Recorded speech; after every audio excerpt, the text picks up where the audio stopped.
Well, we're turned on. Welcome to the show.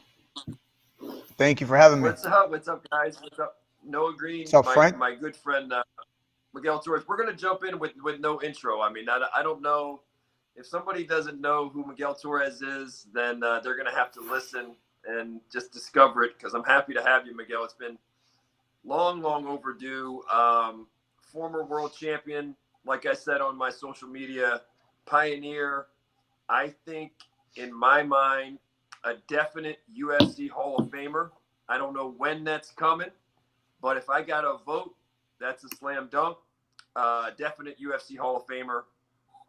I was telling Noah during the week, you're a Carlson Gracie protege, and a lot of people now in 2020 don't know who Carlson Gracie is, but he's a legend in jiu-jitsu. He's a legend in MMA. Tell me about the early days. How did you get linked up with Carlson Gracie? He used to call you his Rooster. You know, you got to, I think, 33-1. You were on top of the world. Tell me about that relation. It's kind of like your Customato in a way. Tell us about Carlson Gracie, that relationship, and that part of your journey. Before I met Carlson, I had already started fighting. So when I met Carlson, I was already a pro belt under Ricardo De La Riva. And I had about maybe 30 fights already. And when I met Carlson, it was after my loss to Ryan Ackerman. I had torn my ACL. I was like 22 years old, torn my ACL, had to get that repaired. Instead of listening to my doctors and taking time off and doing rehab and stuff, I got back in the gym right away and pushed myself. And I had a good doctor that had me. He gave me a different kind of ACL surgery, not a normal kind. And I really hard, and I fought 7 months after my surgery, and I lost the decision. After that fight, I went to Brazil again, trained with De La Riva, getting my mojo back. And De La Riva's like, why are you coming all the way out here to Brazil to train with me? And I'm not training any MMA guys right now. I'm doing a lot of gi. And I'm not saying I won't work in MMA, but you don't have the gi in MMA. Carlson Gracie, the guy that trained me and gave me a black belt and trained Laborio and Mario Sperry and all these Bustamontes, all these different guys. He's in Chicago, and you're from Chicago. You can train. I had no idea who Carlson really was at the time, because if in those old days, for the kids who are watching that are younger, that didn't grow up with AOL dial-up modems, the old days of internet, I would get on the internet and look at stuff or try to download videos or whatever, and if your mom picked up the phone and you got a phone call, it cut you off. So I didn't really know who Carlson was. All the jiu-jitsu that I was learning up until then, I would travel to whatever gyms. In those days, there weren't black belts in Indiana, where I was from. I'm in East Chicago, Indiana, and like the tip of the border of Indiana, Illinois.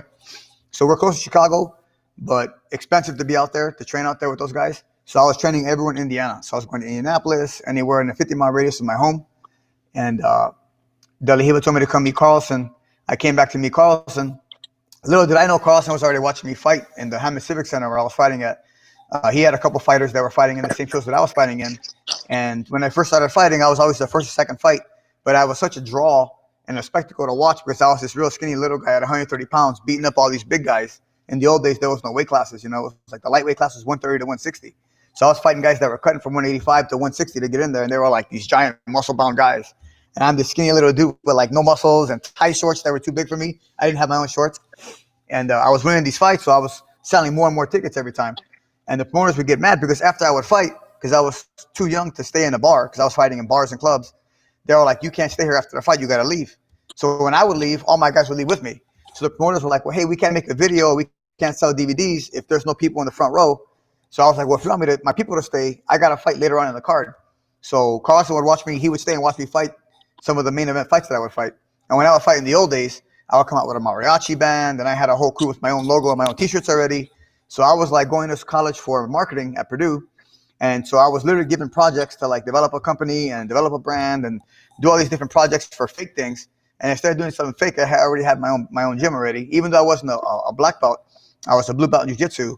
I had enough experience to where I was like training people already to start like help me train for fights or to train them to fight. So that was the beginning of that. Once I met Carlson, the first day I walked in the room, he wasn't there. I walked into his gym and he had just went to Brazil. So I was training at Carlson's for 2 weeks. I met Stefan Bonner and all his crew, and everyone knew who I was already. So when Carlson came back, the first thing he did was he threw me a t-shirt, and he told me that he was going to make me, a world champion, and that I was, he's going to be his Rooster. And from there, that was the beginning of everything. What's the significance of the word Rooster? Because different cultures, Rooster might mean a different thing. Like in America, Rooster doesn't really register, right? In more Latin American cultures or South American cultures, Rooster might have more of a connotation. What he's Brazilian, you're of a Mexican American. Said, what did Rooster mean to Carlson, and what does Rooster mean to you when he says you're my Rooster? All over the world, like a rooster is like a badge of honor. You know, it means you're a fighter. Like your rooster's a small bird, but it will fight any animal, you know, to the death. And Carlson was big on betting on roosters. He loved the rooster fights, cockfighting.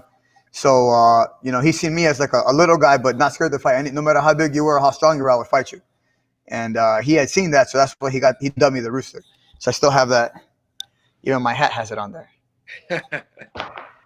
So tell us about the Carlson, the character, because this guy, again, today's jiu-jitsu people only know what they see on YouTube, and they only know mostly today's stars. Tell us about Carlson Gracie, the character, because I was telling Noah, Robert Drysdale, who you know well, you and I have trained, you know, gave me my black belt. You used to come out to Vegas. We trained many times in Las Vegas. You know Robert well. And Robert Drysdale just did his book, Close Guard. And he said, I mean, he's interviewed so many historical figures. He's done the research. He's met a lot of Gracies. And he said, hands down, his favorite Gracie is Carlson Gracie.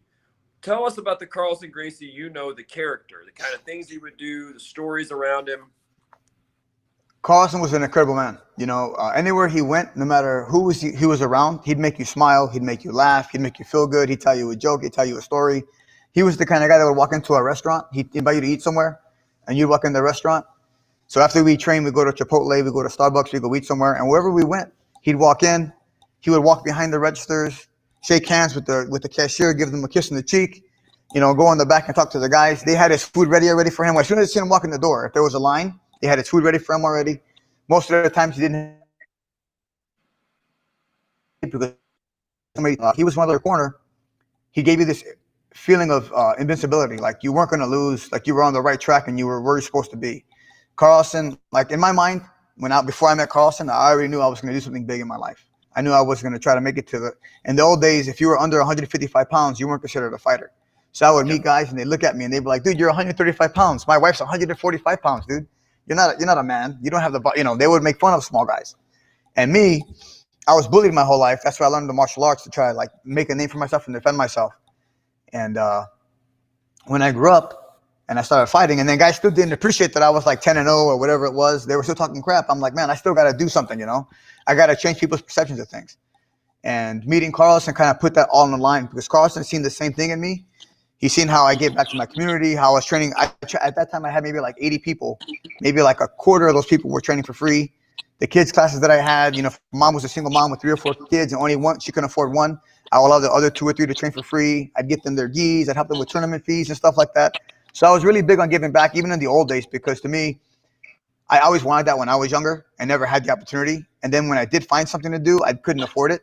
So I just couldn't turn people away that couldn't afford stuff like that. Carlson seen like a big heart in me, and he seen how I gave back and how I was a showman and how I was similar to him in some ways. But Carlson had this, it was just the air about him, his aura. It was just like, it would glow. You know, he would smile and you could not look mad or be sad when he was around. What is your favorite 1 or 2 Carlson Gracie stories? Give me a story. You know, this is a guy who seemed like a very dynamic character. What story stands out about him? He always had a fanny pack, right? So I was already a fanny pack person by this. Like I grew up a nerd, so I was fanny packing in high school already. And he carried a fanny pack too. But my fanny pack had like gum, my keys, some money, or ID, a credit card or 2, a passport. It was like a little, like a go bag, you know? And Carlson's was like the bat belt. You know, that dude had like T-shirts and CDs and money. He just had money from different countries, and it was just like, it was eclectic what was in there. So every time I would go somewhere with Carlson, I would wear my own shirt, a Torres shirt, you know, thinking I'm going to go with Carlson Gracie. We're going to walk in and meet some other Gracies, some big name people, and they're going to see my logo, and they're going to see me big one day. And wherever we go, we get out of the car, because I would drive wherever we go. And we get out, and Carlson will go in his fanny pack, and he'll pull out a XX T-shirt, a Carlson Gracie shirt, and throw it at me. Just put this on. And me at that time, I still wear smalls, even though I shouldn't, but I wore a small shirt, you know. So wearing a double X shirt looked like I was wearing like a nightgown, like a kid's nightgown. And I had to like tuck it in my pants and pull it back in the back and walk in there. And he'd tell everybody in Portuguese, you know, this is my Rooster. This is the Mexican Rooster. He's going to be a world champion. And he'd talk all this crap. And they would look at me, and I was like, the sleeves were down to they below my elbows. And it was like a funny scene, you know. And I never forget the feeling of like feeling invincible, but still feeling like I wasn't a tough guy. Because Carlson was like, put this shirt on. And I was like, yes, sir. So that was one of like my memories of him. Wherever we go, Brazil, anywhere we go, I'd always try to market my own brand. And Carlson's like, nope, put this on.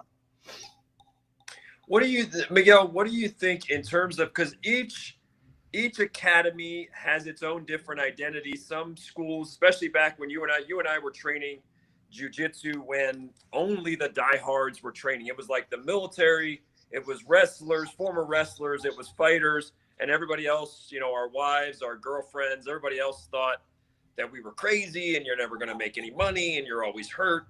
So especially back then, each academy had its own different identity. Some of them were more gi, some of them might be more no gi, some of them might be more MMA. What was sort of the identity? What made Carlson different? Was it that his jiu-jitsu mindset was really more of an MMA jiu-jitsu mindset? What do you think distinguished him, the identity, the kind of academy that he established?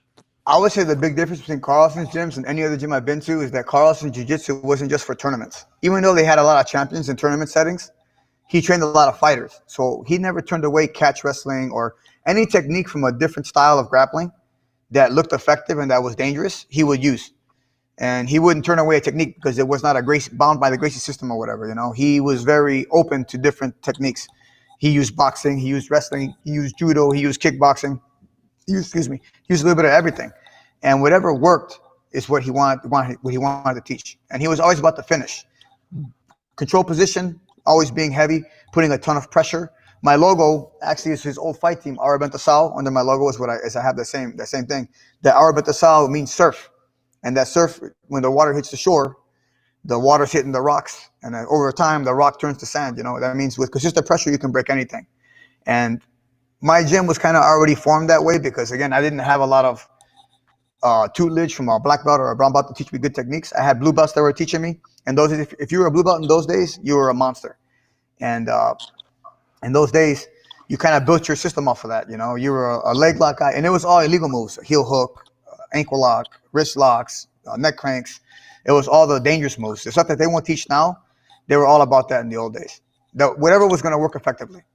Yeah, now I've met Carlson Gracie guys in more recent years, let's say the last 10 years, and it seems like a disproportionate number of Carlson Gracie guys have great top pressure. You know, like a lot of jiu-jitsu guys were the bottom game. You were very, very slick from the bottom with arm bars, with triangles. But it seemed like Carlson Gracie, like they really liked top game jiu-jitsu at a time when a lot of people in the early going liked bottom game, play from your back jiu-jitsu. It seemed like he was a guy that was like, if you can, because you didn't come from a wrestling background, but was his preference usually be on top and really heavy pressure? What was his mindset on that? His mindset was if you were going to be on bottom, submit the guy or sweep him. If you get on top, stay on top and crush the guy. Crush him till you get to his back or till you choke him. If you were going to be on bottom and you couldn't submit him and you're doing MMA, and I was doing that already, throwing punches, throwing heel kicks, throwing up kicks, like you're going to make the guy suffer from being on top, you know. Don't take any damage and give damage the whole time. To always consistently attack. There's no defense. There's no going backwards. It's only going forwards and trying to attack. Your best defense is to attack nonstop. And that was what my old style was based off of already. Yeah. Let's talk about your journey, your arc, growing up there in the Midwest. Tell me what it was like to growing up Miguel Torres. Tell everybody what that was like. What stands out about growing up Miguel Torres? I always wanted something that I could never really find. I was always looking for like a Mr. Miyagi or a sensei that was going to take me under his wing and kind of like raise me like his son and show me how like to do the death touch and snatch a fish out of the water and catch a hand with my eyes closed like Van Damme did in the blood sport. So I was always looking for that like Samurai Sunday master, you know, and I never found that guy. I started training with some friends in high school. From high school, I met some buddies that had a couple different gyms, and I started, from fighting, you meet different people, and I wasn't a threat because I was 130 pounds at the time. It's because I was so small, every gym wouldn't mind me coming through because to them, I was just like a punching bag, and to me, it was like These guys are wrestlers. I'm gonna learn some takedowns. These guys are armbar guys. These guys are neck crank guys. Wherever I went to, that specific gym had like one or two good things that they were good at. And wherever I went to, I was able to like defend myself, show some stuff, learn some things, just to get like a different feel of like what everybody's styles were. And so my style is kind of like an amalgamation of different things.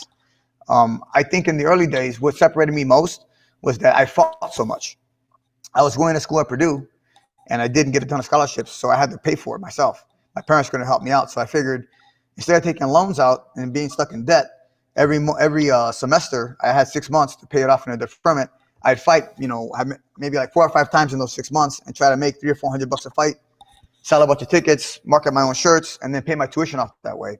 So because I was doing that, I kept winning. I want to say like I caught a fire. After my first fight, I won in 10 seconds, and everyone thought I was going to get beat up. I knocked the guy out, and I get a fight the next month. I submit that guy in about 2 minutes, and I wasn't getting hurt. So I was fighting these fights that, the rules were very, they were the old school rules. There was no weigh-ins. The weigh-ins were kind of like rigged.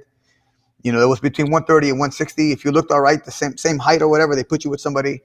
They didn't check there was no blood check. There was no medicals. There was, it was just like basically you came in that day and you signed up, and that was the guy you were going to fight.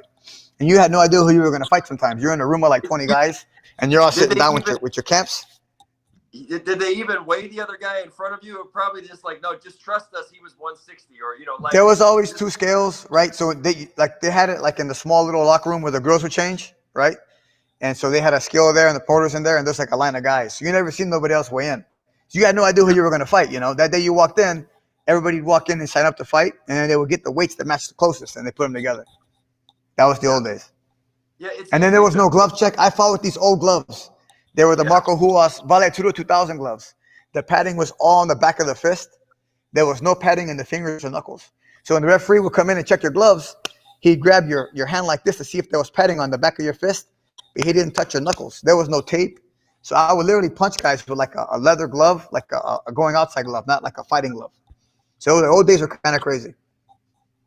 Yeah, it's interesting because a lot of people, I've heard criticism. They'd say, well, they said this about you. They said this about other people. Well, he didn't fight anybody, blah, blah, blah. But you were just doing the best you could with what was available to you at the time. It wasn't your fault that there was no bantamweight class. Yeah, it wasn't your fault that there wasn't really a market for small guys, for people that weigh 130, 135 pounds. The market wasn't mature enough. The demand wasn't there. You were the exception because, like you said, locally, regionally, you would sell tickets. You brought a lot of people to the party, but the criticism would still be, well, hey, he hasn't. But Matt Hughes, in the same way you did, Matt Hughes had a lot of his early fights. The great Matt Hughes had a lot of his early same fights thing. against people. Most elite fighters back then had that sort of resume early, where you look at the Sherdog record, it's a bunch of guys you never heard of, because that's really all there was available. The UFC, even the UFC at the time, wasn't paying that many guys a lot of money. And if you were under 155, you definitely weren't getting paid. And you didn't get paid, and you had no respect. Yeah, the assumption was nobody wants to watch you. The assumption for you, Uriah Faber, even Jen had to go up and fight guys 30, 40 pounds heavier than him. And the assumption was nobody's going to pay for that. You're not marketable. You don't move the needle. And so, but what's interesting about you that I correlate to, and Noah and I have this conversation a lot. I talk about Bernard Hopkins sometimes, because people who aren't familiar with Bernard Hopkins' journey, Bernard Hopkins was a guy that didn't play by the promoter's rules. Like early on, he was like, this is a bad deal. And he wouldn't sign with some of the biggies. And so they basically were like, listen, Bernard Hopkins, no one's going to know who you are. You're not under our banner, our major promotion banner. No one's going to know who you are. And Bernard Hopkins was very lucky. So he really never got his due until very late in his career, 37, 38, 40. Part of the reason I think he fought so long is that he was denied. He was denied the big stage, the big paydays, because they couldn't own him. He wouldn't play ball. And he did a lot of his best work early. But for a long time, you were like, Bernard Hopkins was an awesome fighter, but a lot of people didn't really even know who he was. He wasn't given his due. He wasn't given the big stage. You're a guy that, even going back to the beginning of your career, because like you said, if people see you, you were so skinny. You don't look intimidating. You didn't look the part per se. So it just seems to me that every step of the way, even now, people just underestimate you. It's like you've just been underestimated, like whether it's on the street, whether it's before Anywhere. a fight, whether Yeah. it's now giving you your due for your legacy, which I think is a very impressive legacy. How do you feel? Tell us about being underestimated and the effect that has had on you. How have you dealt with being underestimated? I think being underestimated my whole life kind of like made me who I am. I knew I was going to be something big because in the beginning of my career, I was the first fight of the night because I was the smallest guy. And then I was the second fight of the night. And then I was the fourth fight. And then I was the sixth fight. And then I was the seventh fight. And then I was the main event. So if I could rise locally on a local scene and then draw from Wisconsin, Illinois, people come from Ohio, they will come down Florida to watch me fight. I knew if I can do that in like a local scene, if I got noticed by somebody eventually, it would happen eventually, I would get picked up on a bigger scene. And it was just a matter of making attention. And so how can I make an attention for myself to the world to make them notice what I was doing? Trying to finish my fights, coming out with a mariachi, just trying to be intense, giving back to my community. I was always trying to be proactive and trying to never give up. That never give up mentality, that never give up attitude, that always pushing forward no matter what happens, whether you win or you lose. That came from always being underestimated. And that came from, my early childhood. I always had this mentality where if I didn't win the first 5 or 6 times, I'd win the 20th time eventually. And once I got to that level, I'd go to the next level. And I've been doing that my whole life, from my academies to where I'm at now to my fight career. What tell us about the Miguel Torres mindset, because you were a very intense guy. I mean, I love you're very competitive. You hated losing. You were very intense. I would say, I don't want people to take this the wrong way because it's legal consensual fighting, but almost an assassin's mentality. You just had that mentality, as you would get closer to a fight, that, just sort of an annihilation or a dominator mentality. Take us into the mindset of you, the psyche as a fighter. That psyche was developed through how I used to train in the old days, because I never had like a coach that was a fighter. I had coaches that were black belts in Taekwondo, there were kickboxing coaches, there were boxing coaches, but none of them were pro fighters. And even my grappling coaches, none of them really were like high-level grappling guys. They grappled, but they weren't like high-level guys. I knew that I had to gain my experience in the cage or in the ring. And in the old days, it was a ring. It wasn't a cage, And when I did fight in the cage, it was like a boxing ring with a dog kennel built over it. The fences were not coated. There was like a regular fence, And in those days, the guys that I was fighting were so bigger than me. When you stare down with that guy, if you blinked, if you looked away, if you looked scared, they knew they were going to destroy you. So I figured to myself, like the Mike Tyson mentality, how can I break this guy before the fight even happens? And when you pose down for the picture or whatever, I'd always try to have this like 1,000-yard stare to look through my opponent, not blink, not smile, not shake hands, just give this chiseled, like grizzled mentality. And every time I want to fight, that mentality developed more and more and more. But it wasn't so much the fights. It was the training camps that I got to the fight.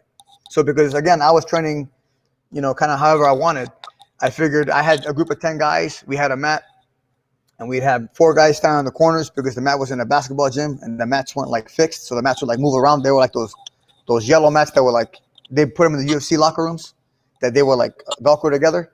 So the bottom was kind of slick. So if you were with just one other person and you're boxing, the mat will move around on you. So we had to have 4 guys stand on the corners, and then we'd have the guys hold the edge, and you'd have one guy spar 2 or 3 minutes. So I wasn't getting Shark Tanked. I would Shark Tank 10 guys. And I would go 2 minutes with you, 2 minutes with you, and I would just spar like that. No shin guards, no boxing gloves, just MMA gloves and a mouthpiece. And that's how we would spar. So surviving a training camp to a fight, if I survived 30, 40 days like that, that was at least, 10 fights a day. If I did it twice a day, 20 fights a day. The fight I was already won. If I could beat 10 guys a day for 2 months, by the time I went to the fight, I was fighting just one guy. This guy's nothing to me. I'm going to crush this guy. So that mean bully mentality that took me to be a champion helped me get there. But my problem was after I lost that first fight against Bowles, I didn't know how to change into that suave thief mentality. Like my style now has changed so much when I was a world champion because I don't have any pressure anymore. I wasn't trying to keep everything that I had already had. I had amassed so much. I had amassed a huge gym, a worldwide following. I had a WEC title I defended 3 or 4 times. Like I was, I was doing some pretty big things for a guy my size. I was doing ESPN, MMA Live. I was doing appearances and autograph signings. So to me, I never thought I was going to lose that. If anything, it was just going to keep going up. And after I lost it, I was trying to like maintain what I had already amassed versus trying to grow and become a bigger, better person. And that didn't just go with my career. It went with my academy. It went with my relationship. It went with like a lot of different things in my life. And that all accumulated kind of at the same time. And that put you like in a real tough spot because you got your hands in all these different cookie jars and you're helping out so many people that, you got to kind of like cut some places. You got to cut time in certain places. And that's kind of where it hurts you. Yeah, I remember one of the things, I don't know why I remember this very distinctly, but I remember when I used to come into Drysdale's and we would just train on the ground and you would do stand up with other guys. And I remember, I would come in and I would do like these 20-minute warm-ups, and I would get there early and warm up my neck and roll and, my shoulders and do all these warm-ups, do some push-ups. And then, you would just come in cold, like woke up 30 minutes ago, jumped in the car, and then I'd be like 20, 25 minutes warmed up, and you just step on the mat and you just step on it, let's go. And I remember one day I said to you, I was like, bro, like, are you crazy? Are you not going to warm up? Are you nuts? And I remember the famous Miguel Torres line, lions don't warm up. You never see a lion warm up before it makes a kill, So for me, that mentality kind of was like so my martial arts career didn't just stem from like, I didn't want to get into jiu-jitsu to be a world champion in the IBJJF or a Pan American champion. I didn't get into kickboxing to be a kickboxing champion or a Thai champion, or I learned martial arts for the simple reason to learn how to defend myself. So like even my jiu-jitsu now, I teach it and my guys do well in tournament settings, but my jiu-jitsu is like the old school Carlson Gracie jiu-jitsu. I'll show a technique and show be when you get up out or you stand around. It's very centered around like self-defense and self-preservation. In the same respect, using the same technique, you can win a tournament doing that. But my style came from mixed martial arts, trying to be the best mixed martial arts in the world, not the best, whatever art I was training in the world. Now I enjoy jiu-jitsu, the sport. Now I enjoy boxing. Now I enjoy kickboxing. I don't really watch very much MMA anymore. After my whole stint with the UFC and I got dropped the second time, I kind of shied away from MMA. I'll watch a fight every now and then if I know somebody. But for me, I think the most important thing for martial arts is learning how to use it to be effective to like preserve your life or to defend people you love. And that aspect, I think that separates me from a lot of gyms. Now you were unique. I mean, when I started in jiu-jitsu around 2001, they would just, if there were 40, 50 athletes on the mat, they would just line up half the athletes on one side, half the athletes on the other. You would shake hands with the guy in front of you or the girl in front of you. You would roll with them for 5 minutes. The buzzer would go off. You would just keep rotating. Didn't matter if the next partner was 250 pounds, 260, 180, 190. So that's old school jiu-jitsu class where the weights didn't matter. Drysdale used to do that a lot when I got to Drysdale's, even in 2009, 2010. But back then you were unique because you were actually sparring. I remember Jason McDonald. I mean, you were sparring. I don't even know if I heard stuff about you sparring with like Stephen Bonner, crazy stuff. Like Stephen Bonner's way bigger. I mean, you were sparring with some big boys, and we're not talking about light sparring. We're not talking about going light. We're talking full blown. Yeah, throwing the punches with intention. These bigger guys are not pulling their punches. Do you ever think though that, I mean, again, back then I caused the guinea pig generation too, because it wasn't like this total blueprint of how to train and how to peak and light days, heavy days, and it wasn't as scientific as refined. We were all just in the trenches trying to figure it out. Trying to figure it out. To train. So it was so new. So you were a guinea pig. I was a guinea pig. Do you ever think though that, hey, I had so many wars, not just in the cage or not just in training, but I had so many wars with these big guys. I wish I could take them back. My chin would have lasted more. My body would have lasted more. Do you ever think that maybe you overtrained, took too much damage in training with the big guys and think, man, I wish maybe I'd come along at a time when we weren't doing as much of that. What's your thought on that? That's an interesting question, right? Because I have a couple of different mentalities on that. I've thought about that myself a couple of times. If I wouldn't have done everything that I did, things wouldn't probably be the way they are now. In the old days, in 2099, nobody would have ever in their mind thought they were going to see females fight in the UFC. No one would ever thought a female would headline a card. No one would have ever thought a guy at 125 or 135 was going to headline a card. No one would ever thought one of the best fighters in the world was going to be a 145-pound guy. So I think that I had to do what I had to do to change people's perceptions. I think that if I wouldn't have done what I did, I wouldn't be where I'm at now. If I would have stayed in the UFC or I would have kept my career there, I probably would have moved to Vegas or Montreal or wherever, LA or something like that. I wouldn't have my academy that I have now. I wouldn't have my students that I have now. I went through a lot of ups and downs after that, but I never gave up and I kept pushing, and I think that helped me stay where I'm at and helped me build where I'm at now. I'm in a better place now.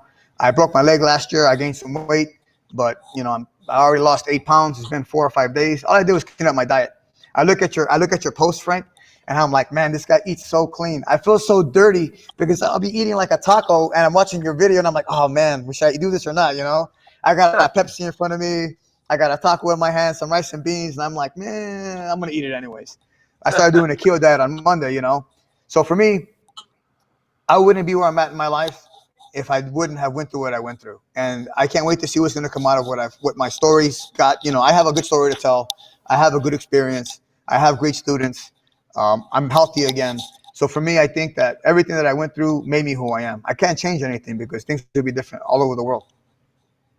Tell me about, because I'm interested in this because I went through this myself. I mean, I think I was interesting at the time because I was the guy that was a journalist, that was a writer, and then I was on the mats, right? So whatever. You were different, bro. You were different.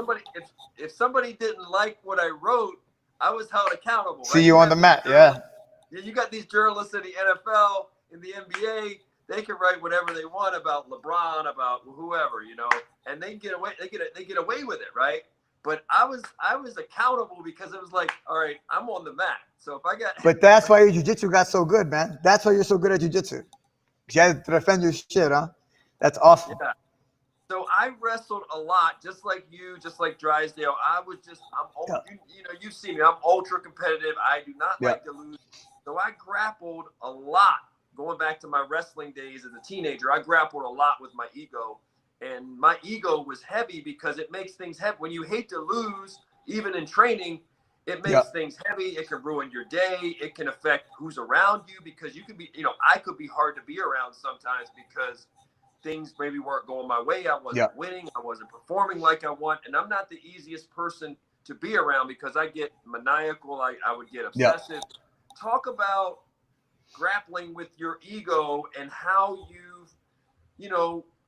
how has that gone for you? Like trying to make sense of, grappling, because every elite fighter has to do that. There's always this balance of ego. How have you grappled with your ego, and what sort of progress have you made? Where are you at with the ego thing and fighters and their ego, and how do you control it? How do you manage it?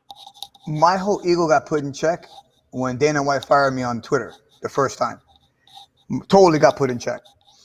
And I want to say it was like in the gym when I would train, I never really had a bad day of training. I would come in, I would train against whoever I trained against. If I got tapped or I tapped 10 guys or whatever it was, no matter what happened at the end of the sparring, I'd always tell my guys, we never leave on a bad note. It's like being in a relationship with your woman and you have an argument and you go to sleep that night in an argument, or you leave that day to work and you never resolve the issue. You're going to come home and it's just going to fester that whole time. So in my mentality, if you leave the gym like that on a bad note, you had a bad session, you got dropped with a body shot, you got submitted with a heel hook, and you got really upset about that. What I tell my guys and what I would do, we'd always end with like a workout session. We'd do a hit routine, we work some clean technique, we'd always drill whatever the problem was. So we always left on a good note. So the ego that I had, I developed through my fight career, but it wasn't like never in the training, never in the gym. If I ever got caught or I ever caught somebody, I was never cocky about it, or I was never angry about it. I knew it was just training. Fighting was a different thing. And it wasn't so much about losing the fight itself. It was about the circumstances surrounding the losing. People would, a lot of fans online talk crap and people, your friends who supported you when you were winning were on your side. Now they're telling you to retire, and it's one of those things where it stabs you a little bit in the heart, and you have to check that, and you have to realize that this is a process of life, and how you respond to this process is going to determine what kind of a man you are. Are you a quitter, or are you a guy that's going to fight through the hard times and become a better person or a better man? And that's always been my thing, to survive the worst and come for the best. Now, the interesting thing I'll say for people who don't know who Miguel Torres, and I've spent some time with you, we've eaten some lunches, some dinners, and, Yep. and you're going to laugh, and I mean this in a good way, but you're a lot smarter than you look, right? When people Sometimes, yeah, sometimes. When people see the mullet, you're stubborn too, so you're like me. You got a lot of stubbornness in you, but you got a lot of, I'm not stubborn, bro. I'm sure. I'm just really, really sure. But you're a lot smarter than you look, than the mullet might suggest, and other things.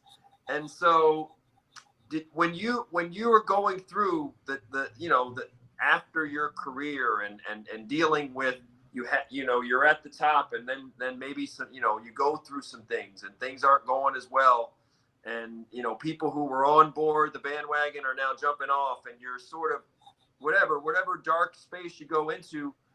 When you come out of that, how did you come? I mean, some people read books. Some people, what's the way out for you? Did you do a lot of reading books? Did you consult a sports psychologist? What was the breakthrough? Or would you just mentally just try to do it yourself? I basically just stayed in the gym. For me, like they always say, heavy is the crown. But heavier is the fall. And when you fall that low, when you come from nothing and then you get everything, and you lose it all, it's one of those things where it's like what are you going to do now? Do you just get a regular job? Do you close your gym and just, do something else? Do I work at the mill? Do I get a job at BP Amico? Like, do I go into marketing? Or, do I just live like some regular, like a regular guy does? And I never seen that. I always knew that I had a passion for martial arts. It changed my life in a drastic way. And they couldn't just change my life. If it just changed my life and ended there, I wasted my existence. So my big thing was to always get back to, I always wanted to create an environment that I always wanted when I was a kid. And I got to do that by giving back to people. So for me, whether I was winning or I was losing, I remember there was a couple times I lost fights. I fought in Titan against Desmond Green. And my manager, Glenn Robinson at the time, also the Black Zillions, he got me to sign a fight against a guy named Desmond Green. And when he called me, he told me Desmond Green was a wrestler from New York. He didn't have any training partners. He showed me a couple Bellator fights that he had. He had no jiu-jitsu, no stand-up. He was just a wrestler. And I'm like, oh, for sure I'll fight this guy.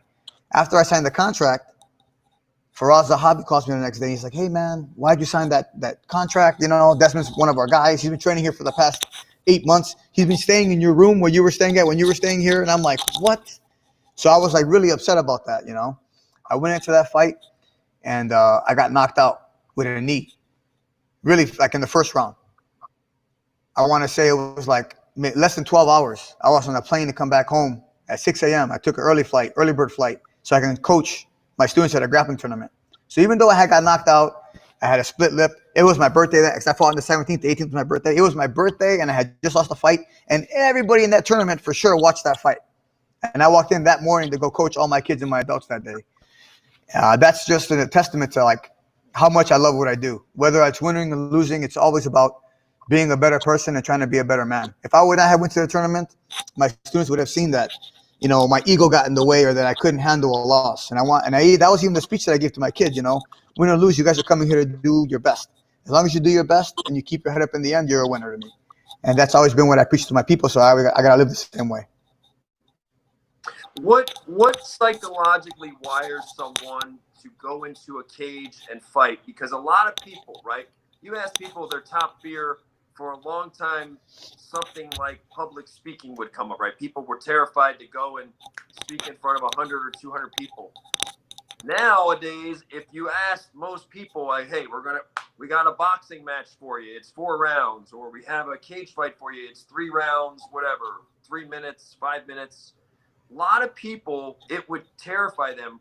What gave you peace? What made you feel comfortable? And like, was it worst case scenario?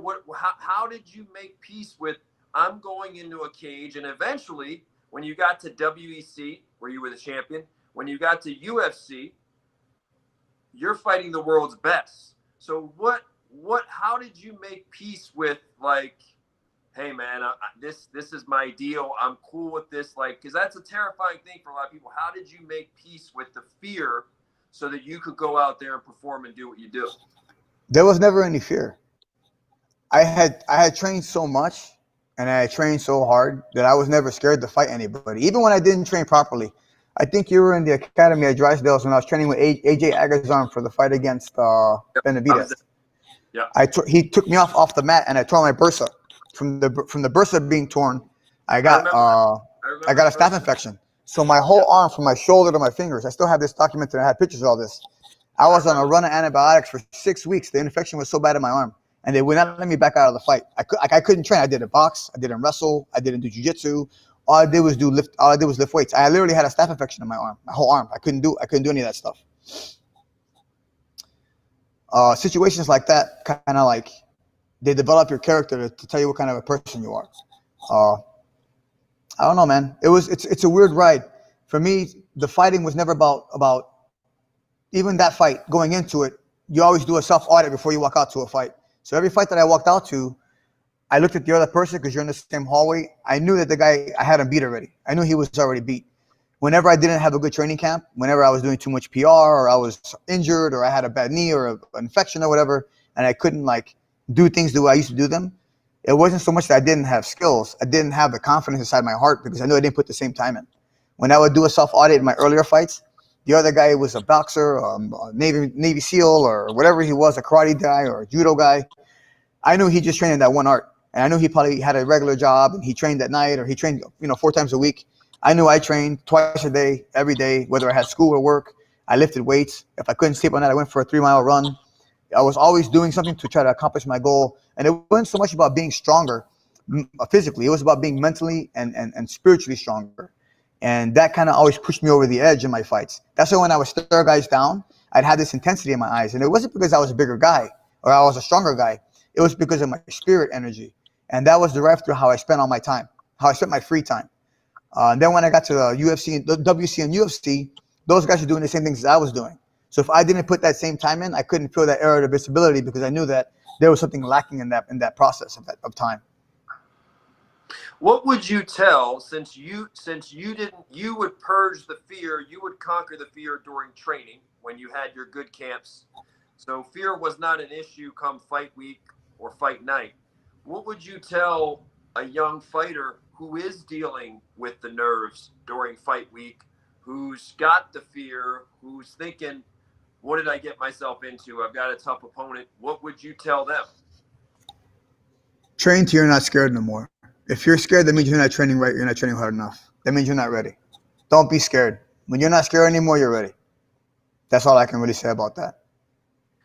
Let's talk about cardio, because one of the things I remember training about with you, number one, you're very slippery. You were a very slippery guy at a time when most MMA guys were not slippery off their back. You were very slippery and deceptive. You had really good triangle. You had arm bars. Like you said, you could punish guys from the bottom, kind of like a guy like who's a fighter out there? Tony Ferguson. You're kind of like a Tony Ferguson way before Tony Ferguson, where Tony Ferguson is like a Miguel Torres. I was first. Yeah, there you go. Miguel Torres, right? Ferguson is you, and I remember you used to have those heels. You'd be on the bottom, you'd have them in closed guard, and you just batter people with those heels. I would do 1 minute rounds in my gym on a heavy bag on my back, and I get a heavy bag around my legs in the guard, and I would do a 1 minute drill. So if there was like a round that I couldn't submit a guy and there was 1 minute left, I would throw 60 heel kicks on one side as hard as I could. Then I would switch sides, 60 on the other side. I would do that round after round. When I would hit guys with that heel, it was like hitting them with a sledgehammer on the thigh. When I could hit in the kidneys, in the back, in the buttock. And I always knew that when the round ended and we had to get up, they were going to feel that.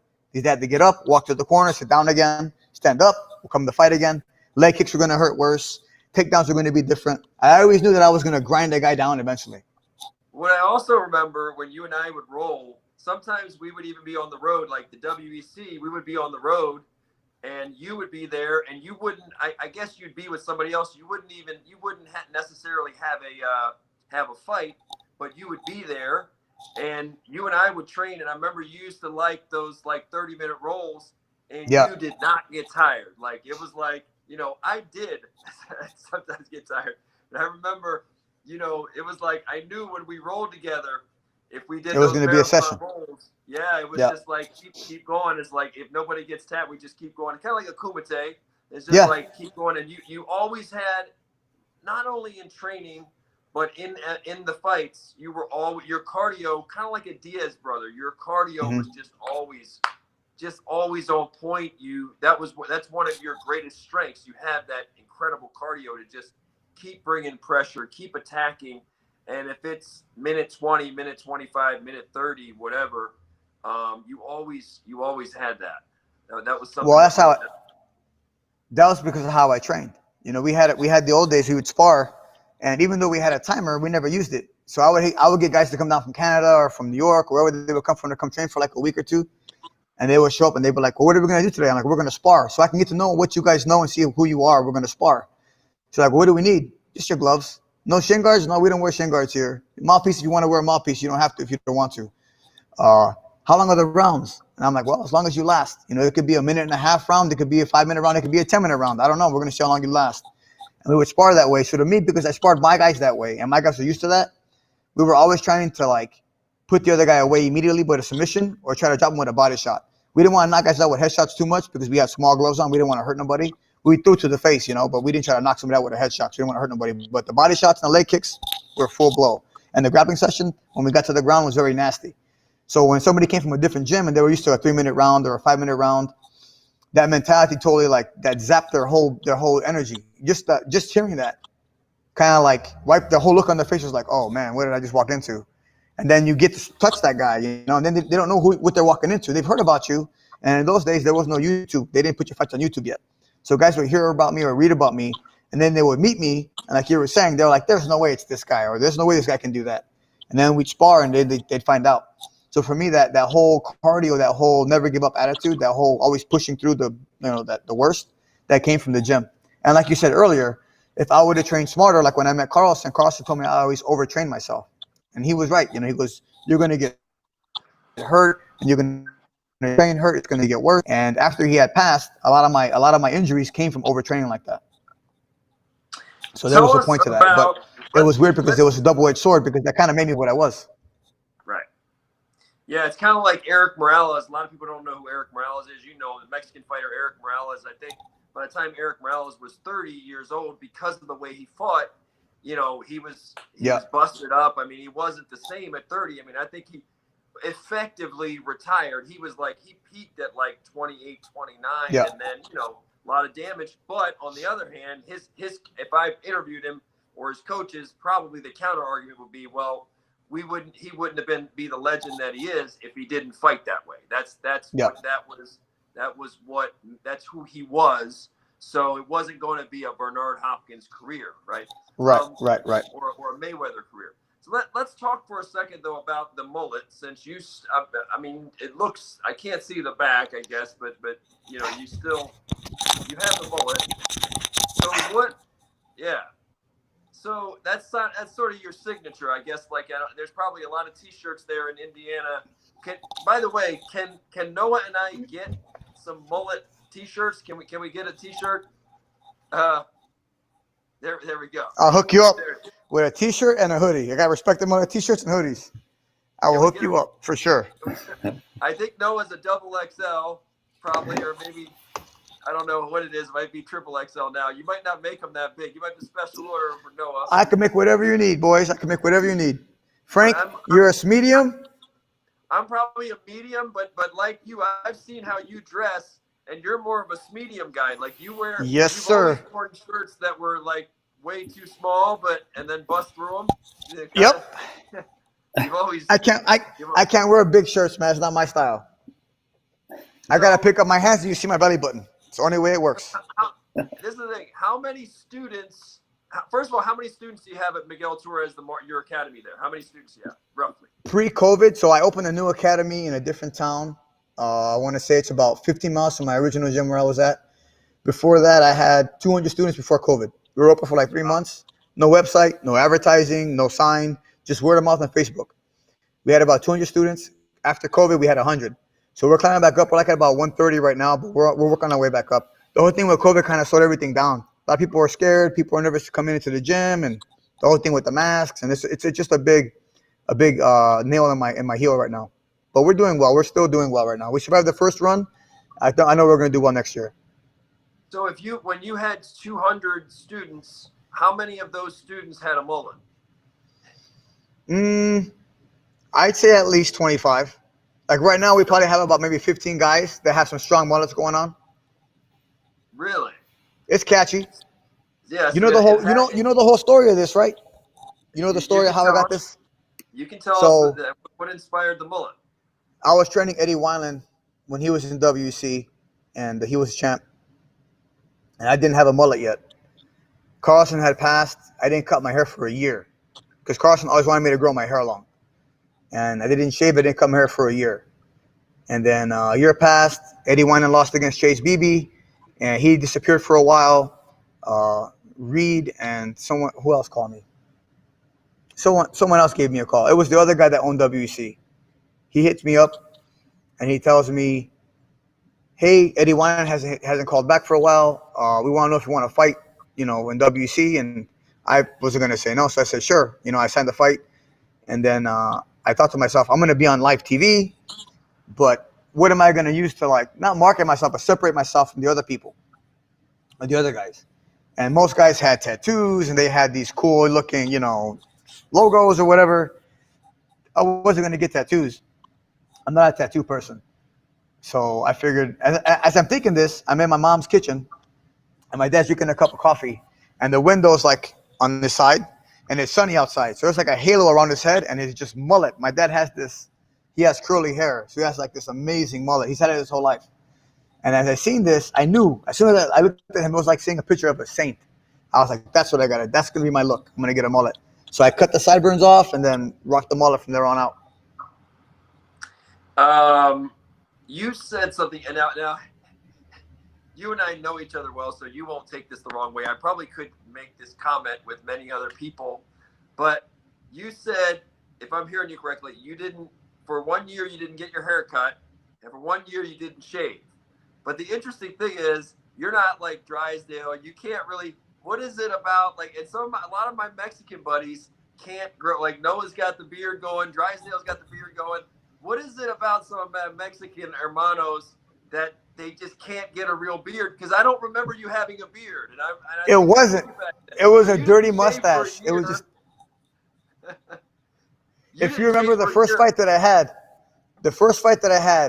even the second, I had a dirty mustache. It was just, my hair grew long, like a Chinese, it was just long hairs would grow down. It wasn't thick. And I didn't grow anything here too much. And it wouldn't grow in the middle. So I was like, man, people would make fun of me. They were like, dude, you don't have a real mustache. That's like my son's mustache, and he's 12, So I don't know. My dad would always tell me when I was 18, my brother had a mustache when he was 12. This is why I said when you're 12. My brother hit puberty really, really young. I didn't hit puberty until I was 17 years old, man. My brother was 12, had a mustache and a beard already. Was 2 feet taller than me. And he's still a foot taller than me, He got the good genes. So for me, every time I try growing a mustache, I would ask my dad. My dad has an amazing mustache and an amazing beard. His game is amazing with his hair, right? And I'm like, Dad, when am I going to get my mustache? When you're 18, it'll come in. I was 18. When you're 20, it'll come in. When you're 21, it will come. Every year until I was 25, he's like, you're not going to grow a mustache, man. You could just give up on that. So I don't know, man. Just my run of the luck. I just got good hair. No facial hair, though. So you can't grow a beard. You go 1 year. No. Noah, nothing grows here. Noah, how long have you went to grow this? What are we looking at here, Noah? Oh, this is, oh man. I think I shaved it down a couple of times over the summer. So I just, since Drysdale made a comment saying he knew a Cuban barber, I went that week to my barber and had it trimmed back a little bit. But it's already feeling long, and I just had it done 2 weeks ago. It grows fast. Pretty gangster. It grows fast. Okay, I got to get in here with a couple questions, if I can. Sure. I served in the Marine Corps a long time ago, and this was way before I went in. I went in 1991, straight out of high school, and you strike me as, and where you're located, and to where, if I had been, if I could go back and do it over again at that age, I would go to someone like you at your academy and say, look, I have played in band the last 6 years, and I've got this wild hair that I'm going to sign on the dotted line with Uncle Sam, and I'm going to go commit the next 4 to 6 years of my life as a Marine. You probably have had some military recruits, poolies as we call them, come to your academy. Can you tell me a little bit about how you get them ready? Because, my goodness, if I could do anything, I would have done that. I would have gone up to someone like you and say, hey, I'm going off in the Corps, and my body looks like I didn't prepare for this. And I need, more than anything else, I need that mental toughness to get ready for it. Can you give me some of that? What would you say? In those days, I would have said, go ahead and go change. I'll see you in the cage. And I would have put you through hell. And then I would have told you that this was nothing compared to what you're going to experience, in the military. And that if you want to feel safe or comfortable over there, we got to start working out now. You only have however much time you have. And either some people would stay and they would put out the 2 or 3 months and tough it out, and some guys would never come back again. So I've done that before in the past, and I do that to this day now. Whenever somebody comes in, they want an experience, they want to see what it feels like. Like, you would not believe how many times a day somebody will come in and say that they want to fight in the UFC, if I can call Dana White, or if I can call somebody to get them a fight somewhere. I'm like, well, do you have any experience? They're like, well, no. Well, how old are you? I'm 25. Okay, well, do you have any time to train? Well, yeah, I don't have a job. Well, how are you going to pay for training? Well, I don't know. I'm going to fight. Well, how are you going to fight if you don't train? So the whole thing is to placate them. I'll tell them, okay, well, here goes some gloves. Here goes some wraps. Put your stuff on. We're going to go in the cage. And now we wear shin guards and boxing gloves. We don't do MMA gloves no more. So I'm a little bit safer on that end. But I'll still lay in on somebody. That way they have the idea of what's going on. Most people don't have an idea of what's going on, and they have this fake mentality. So for me, I'll just give them what they want. So you stay. I was thinking, for me, I would say, well, help me just get ready. Just help me get ready. I'm not going to be a fighter. Just help me make it, relieve some of that pressure, in boot camp, because it's quite a learning curve. It's quite a growth curve. Do you have any current academy students right now where you're taking them through that level? Oh, for sure. Now, see, in the old days, it was always about fighting or getting ready for a fight or training somebody for a fight. I'm talking about nowadays. Yeah. Yeah. Now I have a fundamentals class for beginners for kickboxing and jiu-jitsu. I have an advanced class for guys that want to compete. I have a class for people that want to do MMA. So now it's all separated to where people can come in on their level and not feel intimidated or feel scared about it. So now it's I want to say I'm more professional in how I teach class. I'm not saying, everyone's got to spar tomorrow, or, if you don't want to spar, we'll do a hit routine, or we'll stay on the bag, or we'll do some pads. So it's kind of tailored to what your needs are. Everybody has different needs, The girl that's 15 and the girl that's 48, they have different needs. They have different goals in life. So depending on what your goals are, and that's pretty much one of the first things I ask people. What are your goals for coming here? What are you trying to get from coming here and being here? Why am I talking to you? Why, how can I help you? And once I understand that, I'll know how to help that person better. In the old days, I didn't care. You were going to help me because I was training for a fight, and if you didn't want to spar, you're doing the class. So in the old days, if you told me this, I'd put you in just kickboxing or jiu-jitsu. But if you came for the experience, the Miguel Torres experience, I give you the Miguel Torres experience. Noah, can I interject for 1 second? And I know you probably have another question, but along this thread Noah, that you introduced, Miguel, tell Noah and I about what are some of the more dramatic transformations you've seen of students? Tell us about some students who've come in and what you saw, and then maybe about a dramatic transformation. What stories of transformation stand out with students? I have a ton of those stories. I've changed the lives of so many people, and I'm not saying that to be cocky. I'm saying that because people have come up to me, people who I don't know have come up to me.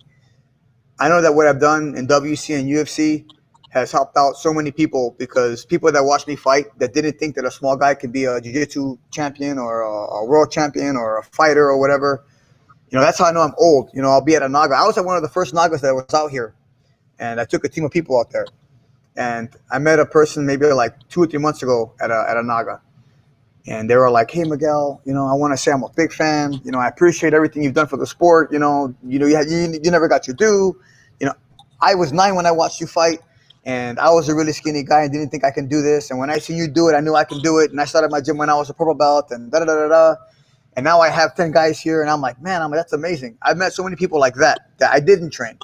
People who I did train. I've had a guy that was 360 pounds. I won't say his name, but he was a student of mine, and his goal was to not be heavy anymore, not to be obese. He wanted to lose weight and be healthy. So I helped that guy get to 210 pounds. I helped him train for his first MMA fight. I've helped people who were from a disenfranchised community, a single-family home. I had adopted one of my students when his mom died, and trained them to become like they're in the UFC now. They don't train with me anymore, but I've changed people's lives in so many different ways. That Neil Magny. When I met Neil Magny, he was in the National Guard, and he wanted to be a mixed martial artist. I trained so many guys that I touched with how I trained them and how I taught them and how I gave that their lives are totally different now. So for me, I think, like I was telling you earlier, I couldn't really go back and change anything because all those experiences helped a lot of other people. It gave them hope and gave them a chance to realize their dreams. So, I could write just a book on just that. What percentage of your students right now are female? I'd say about 35, 40%. And that does that percentage keep going up? Yeah, it goes up. The thing with the females that come in the old days, it was like you did kickboxing. If you did jiu-jitsu, it was going to be hard because you're going to roll with a lot of guys. And some of the girls didn't like that too much, or their husbands or boyfriends didn't like that we're going to roll with the guy. Now that we have our program, I have a gym pretty much. In the old days, if I taught a class, I could only teach one class at a time because it was a small mat space. But now the mat space that I have 4,000 square feet of mat space. So I'll give you guys a little look. Damn, I'm jealous, baby. Damn, looks clean too. Very clean. Wow. Damn. Cleanest that you've ever seen around here. So, damn, that's nice. Now in the old days, we had one bathroom, no showers, no locker rooms. It was kind of gross. There was mold on the walls. It wasn't like very, very clean. It was very clean. Now I have a space so big. At 5:30, I have a class for kids and then a class for adults. At 6:30, the same thing. Class for kids and class for adults. So that way in the prime time, instead of you having to come at 4 o'clock and your kid does jiu-jitsu and your class is at 7 o'clock and you get home at 9:30, still got to do homework, still got to eat, still got to shower, still got to do all your stuff. Now the mom and dad and the son can come in. The mom can work in the cardio room. She can work a HIIT routine on the weights. Dad can do jiu-jitsu. Son can do kickboxing. So now I have it to where it's not a gym for fighters. It's a family environment to help, like, not just the son or the daughters, to help everybody. There's something for everybody here. In my time, my mom wouldn't want to come to class because she didn't want to sit in the parking lot for 2 hours. My dad didn't want to come bring me because he didn't want to come back and pick me up. Now it's something for everybody to do here, and for a reasonable price. Very smart. Now, Noah, I've done, Noah's done some BJJ privates with me, but he hasn't seen me more in a training environment where it's, where we're really getting after it. I'm not putting words in your mouth. I don't know what you're about to say. What would you tell a Noah, like, what do you remember about training with me or seeing me in a training environment? Because I think that Noah, and probably a lot of people watching this probably think I suck. I think. No, I never said that. So he was a journalist, Noah. And I never have. So the first time I rolled with him, I didn't know what to expect. A journalist never tells me, "Hey man, I'm going to be at the gym. You want to come roll or whatever?" I'm like, okay. So I came down. We were going to roll. He was already like a half hour warming up already. We rolled for like what, 20 minutes, 30. It was a long roll. It was hard to catch him. And he was a way better wrestler than me. And I didn't realize how strong he was. For me being a small guy and being strong, I didn't realize how strong he was going to be. And I was very impressed with his grappling acumen, And again, he's a very smart guy. So it was like interesting to roll with somebody who was that cerebral and has skills like that. I couldn't imagine how it'd be to roll with him now. So now I want to train with you even more now, bro. Yeah. So that at least, no. No, Miguel's one of the few people who comes on that I have trained with. You know, we'll probably have some more, but I'm always like, yeah, you know, like people. I think some people think because I got the blue eyes and the straight hair, they just think that everything was that I was like. I met some guys last night, so I'll tell you guys the story. I went to a bar last night, right? So I don't like bars, and I don't really like karaoke. But last night, Friday night, I'm here in like the outskirts of Provo, Utah, and I'm at a bar and I'm singing karaoke, with neither of which I'm really very fond of. So I was there, and the you know, I met some guys there. One of the guys was an ex-Marine, and the other guy was like thinking about going into the Army or whatever. And he was talking about special forces, but he never, you know, just throwing it out there, right? Anybody can say, "Oh, I'm thinking about special forces," right? So I'm talking to these guys, and the one guy's had too much to drink, and he's like, da da da da da. And I said, "Oh yeah, yeah." I said, "Yeah, I trained, whatever." So we get on the topic of jiu-jitsu. The drunk guy won't shut up about jiu-jitsu, right? So I'm thinking I might be able to get a jiu-jitsu private out of this. I've got my card. I'm like, well, if you guys ever want to do like a private or something, here's my card. So the drunk guy who keeps talking about jiu-jitsu is like, well, maybe we could take a class with you if you're legit. He keeps saying like 5 times. If you're legit. If you're legit. If you're legit. So I was like thinking, like, I mean, this guy's just looking at me in like in a flannel and jeans. But those guys never come, right? Did he show up? Yeah. Did he come train? He said, never, right? Legit. I said, bro, and I said this to him kindly, right? Because I want his business and I'm a nice guy. But I said, you're going to be able to tell if somebody's legit in like 20 seconds, right? Like legitimacy or illegitimacy is established. You know, if you roll with a guy, you're knowing 15, 20 seconds if he's legit. The best answer next time that happens to you, what I would always tell people, because I always get, that's why I hate going out to watch fights or I hate going to bars and clubs. Because I can't enjoy myself. People would recognize you and start talking to you. It's about fighting, and I'm in a gym all day. You know, it's 7:30 here, and it's, you know, I'm still in the gym. I'm gonna work out when I'm done here. I'm gonna go home and watch probably a boxing match or something like that. I always tell guys in bars because they want to be fighters, they want to train. I tell them, well, the first lesson's free, and if you come to the gym, whenever you say you like, it's always the Saturday night. They're gonna come Sunday to come train, or come Monday. If you show up Sunday or Monday, whenever we agreed upon, I will train you for free for a year. All you got to do is show up. You know how many guys have showed up in the last 15, 20 years I've been doing this? Zero guys. And that's like me. I don't go out no more. You know, I haven't gone out for many years. But when I did go out, that was what I would always encounter. You know, people just trying to talk my ear off about fighting. And then when I tell them to come train, they will never come train. So just next time, tell them the first lesson is free. All you got to do is show up. Ken Shamrock used to have the story. He used to talk about when he would go to bars, how many guys wanted to fight him just because they were like, he's the toughest guy. And so they, you know, like if I can beat him, then I'll, you know, just delusional people. Mm-hmm. And he said he would encounter that a lot at bars where, and yeah, I got that last night, and the guy was so loud, you know, because the club was in so your ear, loud. yeah. Bro, I literally woke up this morning. I was laying in bed. I opened my eyes and I was like, my left ear was like still ringing. Like feeling, I could like still hear the guy talk, like legit. Yeah. I could still hear the guy talking in my ear like loud, like. And then if I would back up, he would be. And then I was thinking, yeah, he was following me, right? Following me, like. And I was thinking, I woke up and I thought, number one, I'm like, what am I doing in a bar to sing karaoke? Because I like singing karaoke because I think it helps with like public fears. So we talk about this a lot on the show. We're doing things that, so, you know, getting up there and singing in front of strangers for me is an exercise in confidence and, you know, being poised under pressure. And so that's part of why I do it. There's also had a good friend who was a DJ, but I was waking up and I was like, why did you go there? Why did you suffer that guy like constantly talking loud and following you around everywhere and talking in your ear? Don't do that again. I woke up having this conversation. Like my the human experience, brother. That's the human experience. Welcome to the world. Noah, you've been waiting patiently. We'll let you know we're winding down now. Miguel, we would love to have you on again. For sure, brother. Whenever you guys want, man. We would love to have you on again. We are serious about getting some Respect the Mullet t-shirts. We can pay for them if we have to. We do want them. No, I got you guys, man. I got you guys. And and we got to get you to say something for Everyman BJJ or something. Like, we got to get some Spanish, some kind of Miguel Torres thing, if we can get that before we go. Noah, before we get the little Spanish sound off from our buddy Miguel, I know you probably got a few more questions on it. The stage is yours, brother. Now, you strike me, the more now having spoken to you, I looked in the past, watched you on other episodes. You really seem like a pillar of the community, of your community.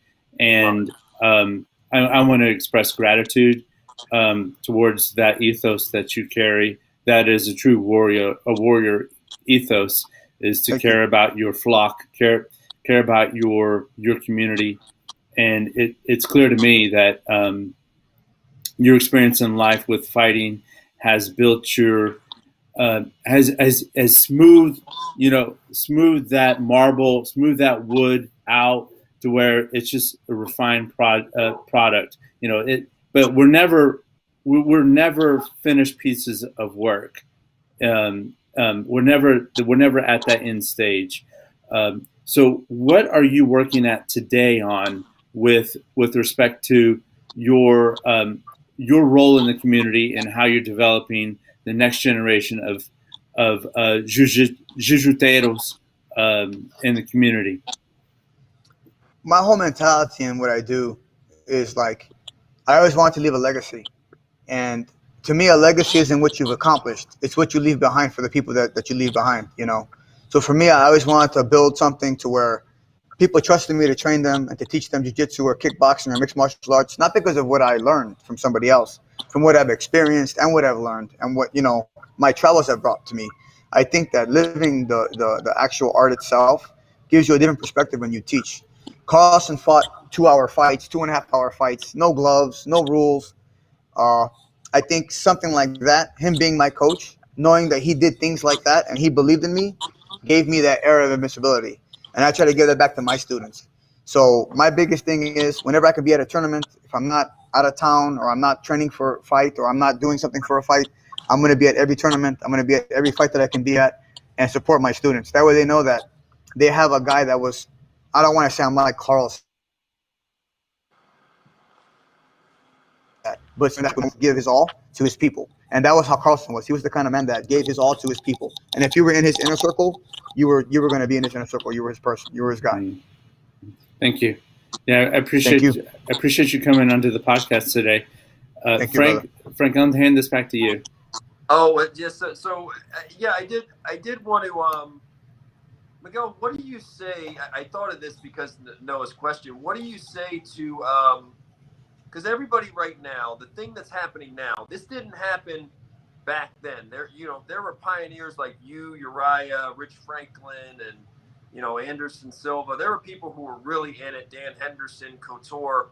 There's a lot of dipping your toe in the pool now. Everybody wants to say they're a fighter. They want 1 fight, 2 fight, 3 fights, pick an easy fight, whatever. Everybody wants to be a fighter. Everybody has these grandiose visions. I always tell people, I'm like, look, to really be a fighter and make money at it, you're looking at, an MMA fighter, you're looking at like 1% who make, really good money or a lot of money. Right? So you got a 99% chance that people are they're not gonna make a lot of money. It's not gonna support them, but everybody wants to chase that 1%, right? That 1% chance for making a lot of money and everybody knowing your name is a heck of a dangling carrot. It's like, man, wow, like I could be that, right? So nobody thinks about the odds of, hey, like the odds are overwhelming that this is, that this it's not going to be this delusional, grandiose, like world champion, everybody knows my name thing.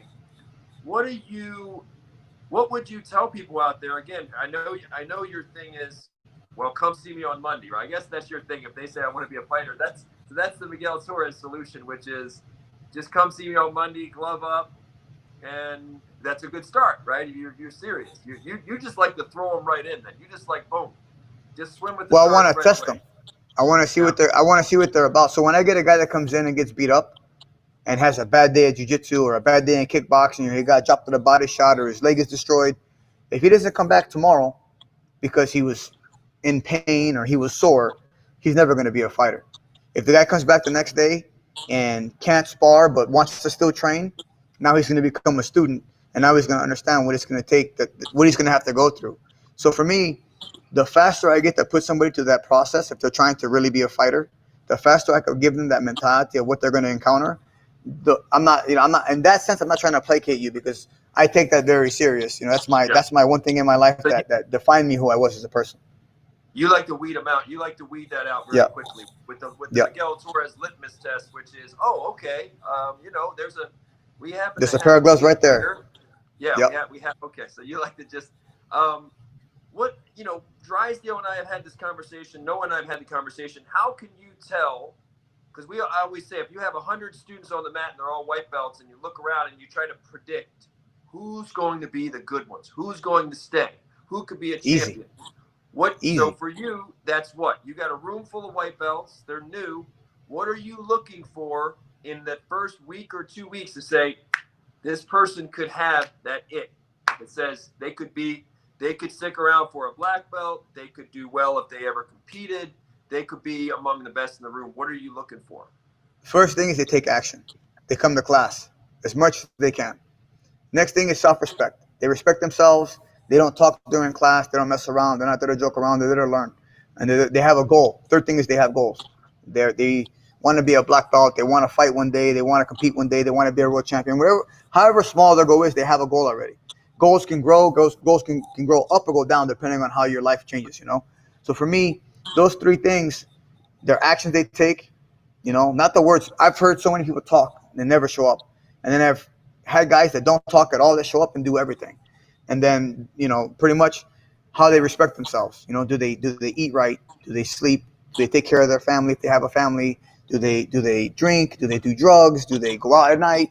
Do they, how you feed your body outside of the gym, what you watch, what you consume health-wise, your spirituality, all those different things make a complete fighter. It's not just how you fight, it's everything else that makes you complete. Because I know guys that have the ability to fight great fights, but if they got famous, they would kill themselves because they would party themselves to death, or their friends would ruin them, or they wouldn't last, So for me, I can tell right away how somebody's going to react by how they treat themselves and how they treat other people in the gym, and then how they come in and how they train.